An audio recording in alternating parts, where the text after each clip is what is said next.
On est le lendemain de l'annonce du changement de la Paris Games Week. Est-ce que tu peux nous présenter justement la nouvelle Paris Games Week? Alors effectivement, on ouvre une nouvelle page de la Paris Games Week. On a choisi au CEL de se donner un petit peu de temps pour trouver des nouveaux alliés, des nouveaux partenaires pour relancer vraiment une Paris Games Week qui veut aller dans une direction claire, hein, un élargissement à la pop culture. Et on s'est dit pour faire cet élargissement à la pop culture dont le jeu vidéo serait le centre, mais qui proposerait bien plus en termes d'expérience et de spectacles vivants et de shows musicaux, etc. Il nous fallait des alliés et on les a trouvés avec Fimalac Entertainment et GL Events. On a sans doute les deux plus grands leaders français dans leur domaine. L'un leader du spectacle vivant et de la culture au sens large, et puis l'autre, GL Events, qui était le logisticien des Jeux Olympiques. Donc on a un des duos gagnants des Jeux Olympiques, donc on est super heureux de partir dans cette aventure avec ces nouveaux partenaires. Et du coup, est-ce que tu as des exemples concrets de ce qu'il pourrait y avoir comme nouveauté de cette année? Alors pour l'instant, on est en pleine construction du salon, comme tu peux l'imaginer. Par contre, il y a déjà des choses que je peux vous dire sans aller dans le contenu précis. Il y aura une évolution du salon en termes même de plage horaire. Alors je peux pas être encore beaucoup plus précis, mais on va proposer à nos visiteurs une expérience plus longue, enrichie, avec la possibilité d'avoir des spectacles, je l'évoquais. Donc ça mixera du show et de l'expérience sur les stands, beaucoup plus que par le passé. Et tu parlais des nouveautés. Est-ce qu'il y aura une mise en avant plus importante de l'e-sport, des streamers, des choses comme ça, ce qu'aiment beaucoup les joueurs? Alors oui, en fait, on va reprendre les points forts de la Paris Games Week, essayer de faire le tri dans ce qu'on a pu faire aussi par le passé. On est parti peut-être dans beaucoup de directions les années précédentes, donc on va rationaliser un petit peu tout ça. L'idée, c'est vraiment d'accélérer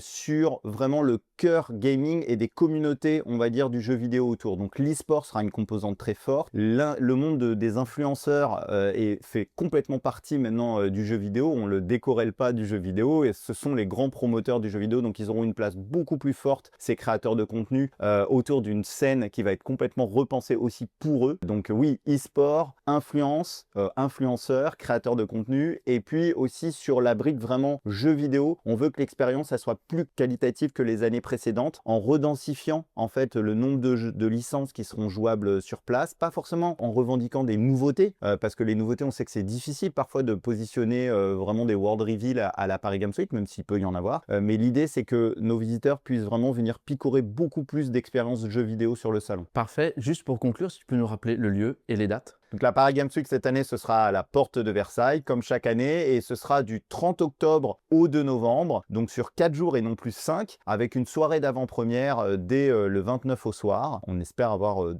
très nombreux visiteurs cette année. Parfait. Merci infiniment et bonne journée. Merci.